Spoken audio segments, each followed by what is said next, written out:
तो दोस्तों देखिए, अगर आप इन्वेस्टिंग कर रहे हैं तो डेफिनेटली इन्वेस्टिंग हम क्यों करते हैं? वेल्थ बनाने के लिए। तो वेल्थ बनाने के लिए यहाँ पर एक मजबूत पोर्टफोलियो होना बहुत ज़रूरी है। तो इस वीडियो में आपके साथ में एक बहुत ही शानदार पोर्टफोलियो शेयर करने वाला हूँ। इस पोर्टफोलियो में होंगी 11 कंपनीज़ और ये जो 11 कंपनीज़ हैं बेस्ट इन बेस्ट हैं। अपने सेक्टर अपने सेगमेंट की लीडिंग कंपनीज़ हैं, स्ट्रॉन्ग मैनेजमेंट है और डाइवर्सिफाइड पोर्टफोलियो है, यानी कि अलग अलग सेक्टर्स को ये कंपनीज केटर कर रही हैं। तो अगर आपका लॉन्ग टर्म विजन है तो डेफिनेटली एज अ बिगिनर आप इस पोर्टफोलियो में निवेश कर सकते हैं। और सबसे अच्छी बात यह है कि डाइवर्सिफाइड है, मैनेजमेंट अच्छा है, स्ट्रॉन्ग बिजनेस मॉडल है, ग्रोथ भी यहाँ पर हमको आती हुई देखने को मिलेगी। जो टोटल एड्रेसेबल मार्केट है वो काफ़ी बड़ा है, तो जो बैड साइकिल्स होंगी मार्केट की उसमें हमको एक मजबूती प्रोवाइड कराएगा ये पोर्टफोलियो। तो एसआईपी वे में आप इस पोर्टफोलियो में निवेश कर सकते हैं। कौन सी कंपनीज है मैं इस वीडियो में आपको बताने वाला हूँ, तो पूरा वीडियो देखिएगा।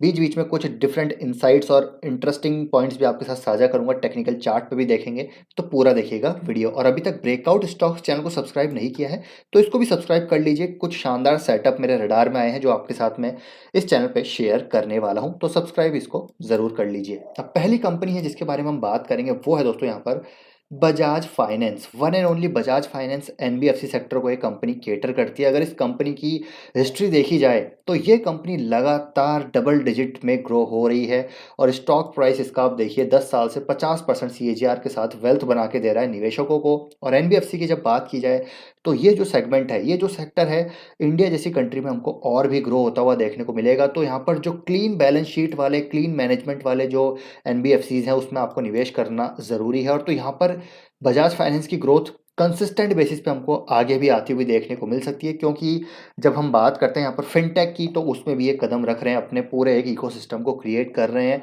और नंबर भी हमने देखे, अब की बार भी काफ़ी गजब की ग्रोथ हमको यहाँ पर आती हुई देखने को मिली है।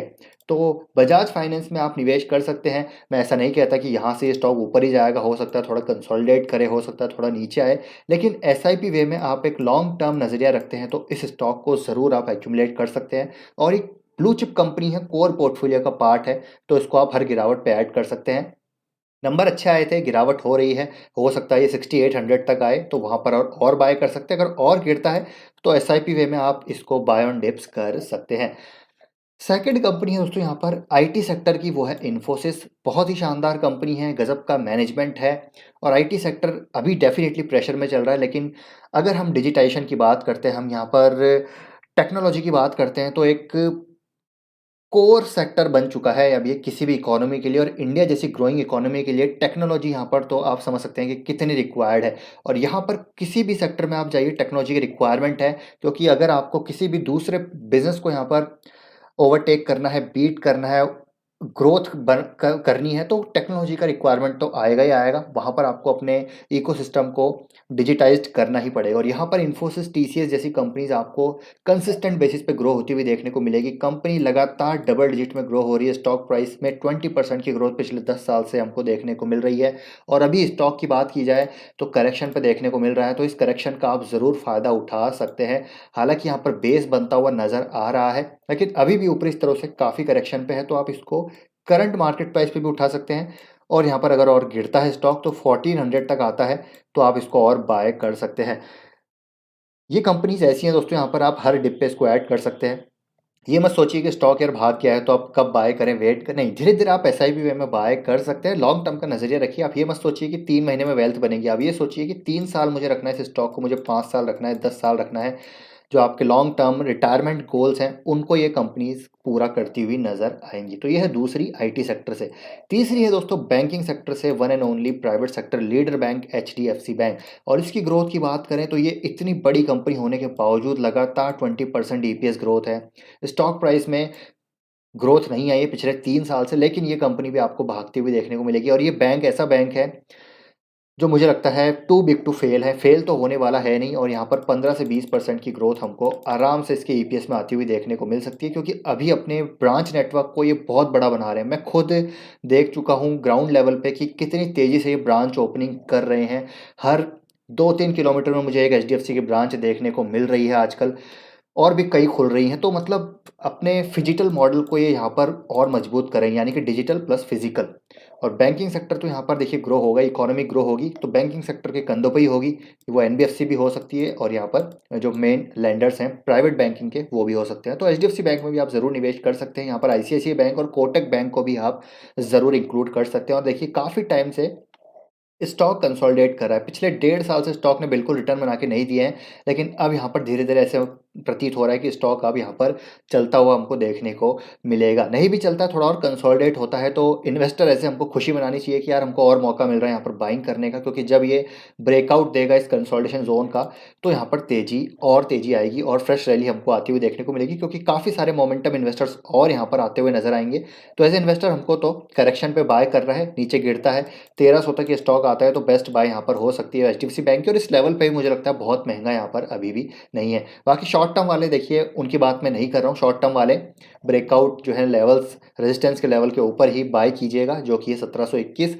उसकी बात हम नहीं करेंगे, लेकिन इन्वेस्टर्स डेफिनेटली बाय करते रहिए। शॉर्ट टर्म जो वॉलेटिलिटी है उसका हमको फ़ायदा उठाना चाहिए, क्योंकि लॉन्ग टर्म में तो ईपीएस देखिए stock price is always a slave of the growth, earnings growth. तो अर्निंग्स यहाँ पर आ ही रही है, स्टॉक प्राइस नहीं चल रहा है, देर सवेर चल ही जाएगा, तो ये सोचिए। ठीक है, नेक्स्ट कंपनी है दोस्तों डिफरेंट सेक्टर की, ये है आप देखिए यहाँ पर फूड, या फिर आप कह सकते हैं कि टी, लेकिन मैं इसको कहता हूँ कि यहाँ पर ये कंपनी जो है एक्सपेंड कर रही है। ठीक है, फूड बिजनेस में ये कंपनी एक्सपेंड कर रही है। इनका जो बेस बिजनेस है वो है सॉल्ट का, जहाँ से ज़बरदस्त कैश ये जनरेट करते हैं और उसको लगातार डिप्लॉय कर रहे हैं। पूरा एक किचन का ये जो है ब्रांड बना रहे हैं, संपन्न ब्रांड। ठीक है, फूड हेल्थ बिजनेस में भी ये उतर रहे हैं, जहाँ पर रेडी टू ड्रिंक मार्केट को ये पेनिट्रेट करें जो कि अंडर पेनिट्रेटेड। और वहाँ पर वरुण बेवरेजेस लिमिटेड भी काफ़ी बढ़िया कंपनी है, उसको भी आप ज़रूर कंसिडर कर सकते हैं। और ये कंपनी देखिए बिस्लेरी के एक्विशंस भी हमको कर, आई थिंक यहाँ पर बिस्लेरी एक्विशन की बात भी चल रही है। और ये कंपनी भी गजब की company, date free company, Tata group की कंपनी है। तो मैनेजमेंट को लेकर तो कोई भी संदेह यहाँ पर नहीं होना चाहिए। और compounded profit growth double digit में हमको आते हुए देखने को मिल रही है, तो ईपीएस ग्रोथ यहाँ पर डेफिनेटली आ रही है। पिछले 10 सालों से स्टॉक में 16% की ग्रोथ हमको देखने को मिल रही है। तो ये कंपनी पे डेफिनेटली लॉन्ग टर्म के लिए बाय की जा सकती है, क्योंकि यहाँ पर री रेटिंग के चांसेस हैं, क्योंकि फूड बिजनेस में ये उतर रहे हैं, फूड बिजनेस इनका अच्छा कर गया तो यहाँ पर मार्जिन भी बढ़ते हुए नजर आ सकते हैं। तो ये भी काफ़ी अच्छी कंपनी है। एच भी काफ़ी अच्छी कंपनी है, लेकिन थोड़ी सी यहाँ पर मुझे लगता है ग्रोथ ज़्यादा आ सकती है। देखिए डाबर हो गया, Tata consumer, HUL, long term portfolio stocks हैं, इनमें डेफिनेटली आप बाय कर सकते हैं। बाकी बाय कहाँ करना है, तो बाय करंट मार्केट प्राइस पे, जैसे मैंने बोला एसआईपी वे में आपको बाइंग करनी है तो करंट मार्केट प्राइस पे बाय कीजिए। अगर ये आपको 700 के लेवल के आसपास मिलता है तो आप इसमें और एसआईपी को अपने डबल कर सकते हैं, क्योंकि इस लेवल पे अच्छी खासी डिमांड जोन है। शॉर्ट टर्म वाले वेट कीजिए थोड़ा, इसको यहाँ पर 860 का लेवल क्रॉस करने दीजिए, तब इसमें आप बाय कर सकते हैं। लॉन्ग टर्म वाले एसआईपी वे में बाय करते रहिए, स्टॉक गिरता है तो आप बाय कर सकते हैं। नंबर हालांकि बहुत ज़्यादा अच्छे नहीं थे, लेकिन बहुत ज़्यादा खराब भी नहीं थे। तो यहाँ पर ग्रोथ हमको जैसे इनका प्रोडक्ट्स मार्केट में एंट्री लेते हुए नजर आएंगे, यहाँ पर ग्रोथ आती हुई नजर आ सकती है। नेक्स्ट कंपनी दोस्तों यहाँ पर ब्रांडेड रिटेल की बात की जाए, ज्वेलरी सेगमेंट की बात की जाए, तो टाइटन से अच्छी कंपनी कौन सी हो सकती है, और अंडर पेनिट्रेटेड सेक्टर है। ठीक है, ब्रांडेड ज्वेलरी का जो सेक्टर है वो एक अंडर पेनिट्रेटेड सेक्टर है, जहाँ पर अभी भी आई थिंक 6% के आसपास इसका मार्केट शेयर है। और टाइटन यहाँ पर लगातार मार्केट शेयर ग्रैब करता जाएगा। अनऑर्गेनाइज्ड मार्केट में यहाँ पर हमको अनऑर्गेनाइज्ड मार्केट यहाँ पर लगातार अब्जॉर्ब होता जो है हो देखने को मिलेगा बाय दी ऑर्गेनाइज्ड प्लेयर। तो टाइटन यहाँ पर मार्केट शेयर ग्रैब कर रहा है काफ़ी लंबे समय से। मैनेजमेंट टाटा ग्रुप का मैनेजमेंट है, बहुत गजब की कंपनी है। और यहाँ पर डिस्क्रिशनरी स्पेंडिंग मुझे लगता है बहुत लंबे समय तक हमको यहाँ पर एक अप ट्रेंड में ही देखने को मिलेगा, क्योंकि इंडिया जैसी इकोनॉमी में अभी हमारा जो पर कैपिटा इनकम है वो काफ़ी कम है। जब हमारा पर कैपिटा इनकम बढ़ेगा तो यहाँ पर डिस्क्रिशनरी स्पेंडिंग भी लगातार बढ़ती हुई देखने को मिलेगी। तो टाइटन इसका बहुत बड़ा बेनिफिशियरी हो सकता है। ग्रोथ की बात की जाए तो आप देखिए sales growth, profit growth, stock price की ग्रोथ, ये हम सभी को पता है कंसिस्टेंट बेसिस पे डबल डिजिट में ग्रो होने वाली कंपनी। और अभी भी जो टोटल एड्रेसेबल मार्केट है वो बहुत बड़ा है, और नंबर भी अब की बार काफ़ी शानदार आए थे टाइटन के, लगातार ग्रो कर रही है। तो इसको कंपनी को भी आप डेफिनेटली बाय कर सकते हैं। अब देखिए यहाँ पर शॉर्ट टर्म वालों के लिए डेफिनेटली यहाँ पर स्टॉक में ब्रेकआउट नहीं हुआ था तो यहाँ पर बाय नहीं किया होगा, लेकिन जो लॉन्ग टर्म वाले हैं वो बाय कर सकते हैं, इधर इस लेवल पे भी बाय कर सकते हैं। क्यों? क्योंकि आप देखिए कि पिछले 1 साल से स्टॉक बिल्कुल मूव नहीं कर रहा है, लेकिन ईपीएस ग्रोथ हमको आती हुई देखने को मिल रही है। तो यहाँ पर स्टॉक का प्राइस भी डेफिनेटली अर्निंग्स के साथ हमको बढ़ता हुआ देखने को मिलेगा, आज नहीं तो कल। अगर स्टॉक गिरता है तो फिर 240 400 के आसपास आएगा, उसके बाद 2200 के आसपास आएगा। तो इन लेवल्स पे आप इसको और ऐड कर सकते हैं, long term portfolio, core portfolio का पार्ट इसको बना सकते हैं। नेक्स्ट कंपनी है दोस्तों यहाँ पर आप पेंट सेक्टर की एशियन पेंट्स। इस कंपनी को तो पिछले 50 सालों से कोई बीट नहीं कर पाया और मुझे लगता है आगे भी बीट नहीं कर पाएगा। जिस प्रकार का इसका एक सप्लाई चेन नेटवर्क है, जिस प्रकार का ये जो मॉडल है इस कंपनी का, very tough to beat this business model. Asian Paints का मैनेजमेंट बहुत स्ट्रांग है, डेट फ्री कंपनी है। ग्रोथ की बात की जाए तो कंसिस्टेंट यहाँ पर ग्रोथ आएगी और ये भी कहीं ना कहीं देखिए एक डिस्क्रिशनरी स्पेंडिंग में आता है। रूरल इकोनॉमी जैसे जैसे यहाँ पर अर्बन में शिफ्ट होगी या फिर रूरल इकोनॉमी में भी पर कैपिटा इनकम बढ़ेगी तो लोग अपने घरों को पेंट करवाएंगे। और एशियन पेंट्स का जिस प्रकार का यहाँ पर पेनिट्रेशन है, ठीक है, अक्रॉस द कंट्री, इस कंपनी की सेल्स मुझे लगता है कि सिंगल डिजिट में तो नहीं होगी, डबल डिजिट में ही इस कंपनी की ग्रोथ आती हुई देखने को मिलेगी, जो पिछले 10 साल से देखने को मिल रही है। प्रॉफिट ग्रोथ आप देख लीजिए, स्टॉक प्राइस देख लीजिए, रिटर्न इक्विटी देख लीजिए, हर पैमाने पे ये कंपनी एक गजब का बिजनेस है। तो इसको भी आप बाय कर सकते हैं, करेक्शन पे ऑलरेडी देखने को मिल रहा है और काफ़ी टाइम से ये भी कंसोलिडेट कर रहा है। पिछले 1 साल से स्टॉक में कोई ग्रोथ नहीं है, लेकिन अभी भी रिजल्ट में भी हमने देखा था कि 20% की टॉप लाइन ग्रोथ थी, 20% की बॉटम लाइन ग्रोथ थी वाई वाई बेसिस पे। तो ईपीएस ग्रोथ अभी भी हो रही है और आगे भी होती रहेगी। तो इसको भी आप करंट मार्केट प्राइस पे बाय कर सकते हैं। अगर यहाँ से गिरता है तो ये स्टॉक फिर 2700 तक आता है तो मेरे ख्याल से 2700 पे और शानदार यहाँ पर बाइंग की जा सकती है। शॉर्ट टर्म वाले जो पैसा नहीं अटकाना चाहते वो एक बार इसको 3590 का लेवल क्रॉस करने दीजिए, सस्टेनेबल ब्रेकआउट होने दीजिए, उसके बाद बाय कर लीजिएगा। नेक्स्ट कंपनी है दोस्तों एक और गजब की कंपनी, इंडिया की सबसे बड़ी कंपनी रिलायंस इंडस्ट्रीज। और ये जो कंपनी ये भी लगातार ग्रोथ दिखा रही है। सेल्स में इतनी ग्रोथ नहीं है लेकिन प्रॉफिट की ग्रोथ जो है डबल डिजिट ग्रोथ है। वो इनका जो बेस बिजनेस है, जो इनका ऑयल एंड केमिकल वाला बिजनेस है, उसमें थोड़ा सा यहाँ पर इश्यूज रहते हैं। लेकिन यहाँ पर दोस्तों जो बैट है वो है इनके जियो वाले बिजनेस पे और रिटेल वाले बिजनेस पे, जो यहाँ पर डबल डिजिट में ग्रो हो रहा है और यहाँ पर काफ़ी इन्वेस्टमेंट कर रही है कंपनी। आगे अगर ये बिजनेस डीमर्ज होते हैं तो एक वैल्यू अनलॉकिंग यहाँ पर होती हुई हमको देखने को मिल सकती है। तो रिलायंस इंडस्ट्रीज वैसे भी ग्रो करेगा और वैल्यू अनलॉकिंग होती है तब और तेजी से ग्रो कर सकता है। स्टॉक प्राइस आप देख लीजिए 20% से लगातार ग्रोथ हमको दिखा रहा है पिछले 10 सालों से। तो ये कंपनी भी डेफिनेटली एक कोर पोर्टफोलियो का पार्ट है, यहाँ पर कोई भी शक हमको नहीं होना चाहिए। और ये भी काफ़ी टाइम से कंसोलिडेट कर रहा है। आप देखिए पिछले 1 साल से स्टॉक कंसोलिडेट कर रहा है, अभी भी मौका है यहाँ पर करंट मार्केट प्राइस पर बाय किया जा सकता है और 15% ग्रोथ यहाँ पर भी इस कंपनी में आराम से आ सकती है अर्निंग्स में। और स्टॉक प्राइस यहाँ से काफ़ी ऊपर भी जा सकता है, ग्रोथ काफ़ी ऊपर भी जा सकती है अगर यहाँ पर कुछ बिजनेस रिस्ट्रक्चरिंग हमको होती हुई देखने को मिले। तो यहाँ पर ऑप्शनैलिटीज़ काफ़ी हैं इस बिजनेस में, तो आप इसको भी कंसिडर कर सकते हैं। लॉन्ग टर्म कोर पोर्टफोलियो का लॉन्ग टर्म कंसिस्टेंट यहाँ पर ग्रोथ आती हुई हमको देखने को मिल सकती है। ये देखिए जितने भी ये बिजनेस है ना, ये काफ़ी सारी मार्केट साइकिल्स को फेस करके आ चुके हैं और स्टिल अभी भी यहाँ पर अड़े हुए हैं, डटे हुए हैं और अभी भी लीड कर रहे हैं अपने अपने सेगमेंट में। कोई इनको टक्कर देने वाला अभी तक है नहीं। तो इन बिजनेस को आप लॉन्ग टर्म कंसिस्टेंट जो एक पोर्टफोलियो होता है, कॉफ़ी कैन इन्वेस्टिंग जो पोर्टफोलियो होता है, उसके तरीके से आप इन सभी कंपनीज में निवेश कर सकते हैं। नेक्स्ट कंपनी है दोस्तों पाइप सेक्टर की लीडर कंपनी एस्ट्रल। और एस्ट्रल में डेफिनेटली अभी इस सेक्टर में प्रेशर चल रहा है, लेकिन ये कंपनी अभी भी double digit EBITDA margins post कर रही है और इसका वीडियो अभी आई थिंक मैंने कल ही यहाँ पर आपके साथ साझा किया है, नहीं देखा है जाके देखिएगा। बिल्कुल डेट फ्री कंपनी। और अगर हम प्रॉफिट की बात करें, ग्रोथ की बात करें, हाई डबल डिजिट में कंपनी की सेल्स ग्रोथ है, हाई डबल डिजिट में प्रॉफिट ग्रोथ है और कंसिस्टेंट बेसिस पे है। ये ऐसा नहीं है कि 1-2 साल की बात है, नहीं, लगातार देखिए 10 सालों की बात है। CAGR ग्रोथ देखिए, रिटर्न ऑन इक्विटी देखिए। तो कोई इंट्रोडक्शन की रिक्वायरमेंट नहीं है, काफ़ी डाइवर्सिफाई कर रहे हैं अपने बिजनेस को। ये पेंट में भी उतर रहे हैं, faucet, sanitary ware, bath ware, pipe में तो हैं, प्लम्बिंग में तो ऑलरेडी लीड कर ही रहे हैं।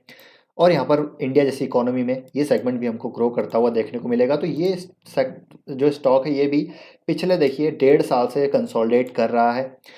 तो ये कंपनी भी अभी मौका दे रही है, जब ब्रेकआउट होगा तो फिर काफ़ी तेज़ी से हमको ये स्टॉक्स भागते हुए देखने को मिलेंगे, बिजनेस भागते हुए देखने को मिलेंगे। और जैसे ही देखिए अभी कोविड के बाद से काफ़ी इश्यूज़ हुए हैं सप्लाई चेन में, तो सप्लाई चेन इश्यूज सारे बिजनेस के साथ हैं, उसकी वजह से यहाँ पर मार्जिन इम्पैक्ट हो रहे हैं। लेकिन जैसे ये रशिया यूक्रेन इशू रिजॉल्व हुआ, यहाँ पर इन्फ्लेशन की समस्याएं कम होती हुई नजर आएंगी, तो ये सारे बिजनेस आपको फिर से पॉजिटिव वॉल्यूम ग्रोथ के साथ पॉजिटिव ईपीएस ग्रोथ भी दिखाते हुए नजर आएंगे, मार्जिन फिर से इंप्रूव होंगे और ये बिजनेस फिर हमको पकड़ में नहीं आएंगे। तो अभी बिजनेसेस में प्रॉब्लम है और स्ट्रॉन्ग बिजनेसेस में रफ फेज के थ्रू गुजर रहे हैं, तो आप इस रफ फेज में इनको एक्यूमुलेट कर सकते हैं। अगर ये बिजनेस आपको 1700, ये कंपनी का स्टॉक 1700 पे आता है तो मेरे ख्याल से और बेस्ट बाय होगा, लेकिन मुश्किल है आना, लेकिन आता है तो मेरे ख्याल से यहाँ पर और ऐड किया जा सकता है करंट मार्केट प्राइस से एसआईपी वे में बाय करना शुरू कर सकते हैं। नेक्स्ट कंपनी दोस्तों फार्मा सेक्टर की डिवीज, और ये भी काफ़ी मुश्किलों के साथ बिजनेस जूझ रहा है। एक्सपोर्ट है इसका, देखिए 90% एक्सपोर्ट करती है, तो अभी यूरोप में, नॉर्थ अमेरिका में काफ़ी सारे इश्यूज़ हैं, प्राइसिंग प्रेशर है, जेनरिक एपीआईज़ को लेकर प्राइसिंग प्रेशर है, जिसकी वजह से यहाँ पर डेफिनेटली इश्यूज़ हो रहे हैं। और जो इनकी मोलनुपिराविर कोविड ड्रग है, वो यहाँ पर सारा जो है इनकी सेल्स अभी कम हो चुकी है, तो जिसकी वजह से सेल्स डाउन है, प्रॉफिट डाउन है, मार्जिन डाउन है। लेकिन ये जो है शॉर्ट टर्म इश्यूज़ हैं, आप सोचिए लॉन्ग टर्म का। जिस प्रकार की इस कंपनी के पास कैपेसिटी है, जिस प्रकार का स्केल ये कंपनी करती है, जिस प्रकार एग्जीक्यूशन है इसका, यहाँ पर डेफिनेटली और गजब की ग्रोथ आएगी इसमें आगे आने वाले समय में। और जो इनके 6 ग्रोथ ड्राइवर्स हैं, यहाँ पर ऑफ पेटेंट मॉलिक्यूल्स की मैं बात करूँ, कॉन्ट्रास्ट मीडिया की बात करूँ, सार्टन्स की बात करूँ, या फिर जो मार्केट शेयर है इनके एग्जिस्टिंग मॉलिक्यूल्स में और जो ऑलरेडी नए मॉलिक्यूल्स में उनको बढ़ाने की बात की जाए, तो काफ़ी ग्रोथ मॉडल इसका देखिए अभी भी काफ़ी मजबूत है। और ग्रोथ की बात की जाए तो डबल डिजिट ग्रोथ यहाँ पर हमको पिछले कई सालों से आती हुई देखने को मिल रही है। मैं तो अगर आप पिछले कोविड समय को भी निकाल दें तब भी डबल डिजिट में कंपनी ग्रो कर रही है। रिटर्न इक्विटी काफ़ी शानदार है, बिल्कुल डेट फ्री कंपनी है। तो मुझे लगता है इस स्टॉक में आपको एसआईपी में बाय करना चाहिए। और मुझे लग रहा है ये स्टॉक और गिर सकता है, लेकिन जैसे मैंने कहा लॉन्ग टर्म का विजन है, तो गिरावट को आप यहाँ पर मौका समझिएगा। और ये स्टॉक अगर 2800 के आसपास आता है, 2800 से 2900 की रेंज में आता है, तो यहाँ पर मैं भी इसमें ऐड करूँगा। हालांकि मेरा अलोकेशन ऑलरेडी काफ़ी हो चुका है इसमें, लेकिन ये और आता है तो मैं इसको और एवरेज करना चाहूँगा डेफिनेटली, बिकॉज कन्विक्शन बिजनेस पे काफ़ी अच्छा है। बाकी देखिए अपनी अपनी कन्विक्शन पे डिपेंड करता है कौन कैसे यहाँ पर निवेश करना चाहेगा। तो इस कंपनी में आप करंट मार्केट प्राइस से एसआईपी वे में बाय करना शुरू कर सकते हैं। 3000 का लेवल है पहला जो आ सकता है, उसके बाद 2900 तक भी आ सकता है। बाकी डिपेंड करता है आगे किस प्रकार की सिचुएशन रहती है। अब नेक्स्ट कंपनी है दोस्तों केमिकल सेक्टर की, एसआरएफ। ये भी एक कंसिस्टेंट कंपाउंडर है। ग्रोथ आप देख सकते हैं पिछले 10 साल की, टॉप लाइन में, बॉटम लाइन में, return equity, stock price CAGR 50% CAGR की ग्रोथ हमको इस कंपनी में आती हुई देखने को मिली। और जो आगे के केपेक्स प्लान है वो काफ़ी ज़बरदस्त है। स्पेशलिटी केमिकल में करीब 12,000 करोड़ का ये केपेक्स करने वाली है कंपनी। ओवरऑल 15,000 करोड़ का केपेक्स आने वाला है, जो कि अगले 2 से 3 सालों में हमको ऑन स्ट्रीम आता हुआ देखने को मिलेगा। तो आप समझ सकते हैं कि किस प्रकार की ग्रोथ यहाँ पर आ सकती है। एसेट टर्नओवर यहाँ पर अगर उस हिसाब से भी आप देखें तो कितना ज़्यादा यहाँ पर सेल्स ग्रोथ हमको आती हुई देखने को मिल सकती है। तो इस कंपनी को भी आप बाय कर सकते हैं। अभी नंबर भी काफ़ी अच्छे आए थे इसके, ठीक है। हालांकि इनका पैकेजिंग वाला जो बिज़नेस है उसमें इम्पैक्ट ज़रूर था, लेकिन केमिकल बिज़नेस यहाँ पर जो स्पेशलिटी केमिकल बिज़नेस है काफ़ी अच्छा कर रहा है। और वहाँ पर काफ़ी बड़ा केपेक्स भी आने वाला है, डिमांड काफ़ी अच्छी है। तो इस स्टॉक को आप 200 डे मूविंग एवरेज पे आप देखिए ऑलमोस्ट स्टॉक ट्रेड कर रहा है, तो इसको आप बाय कर सकते हैं। अगर ये आपको 2100 के लेवल के आसपास मिल जाता है तो इसमें और एडिशन कर सकते हैं for the long term. Next company है दोस्तों यहाँ पर, last but not the least, Avenue Supermart, D Mart. No introduction required. Retail business की मैं बात करता हूँ तो रिलायंस रिटेल जिस प्रकार से एक्सपेंड कर रहा है और एवेन्यू सुपरमार्ट जिस प्रकार से अपने स्टोर एक्सपेंशन कर रहे हैं, ये बिजनेसेस की जो डिमांड है वो काफ़ी ज़बरदस्त रहने वाली है। इस कंपनी की ग्रोथ भी जब से लिस्ट हुई है आप देखिए कि डबल डिजिट में ही top line bottom line grow कर रही है। रिटर्न इक्विटी काफ़ी गजब का है, मैनेजमेंट की जो क्वालिटी है वो काफ़ी शानदार है।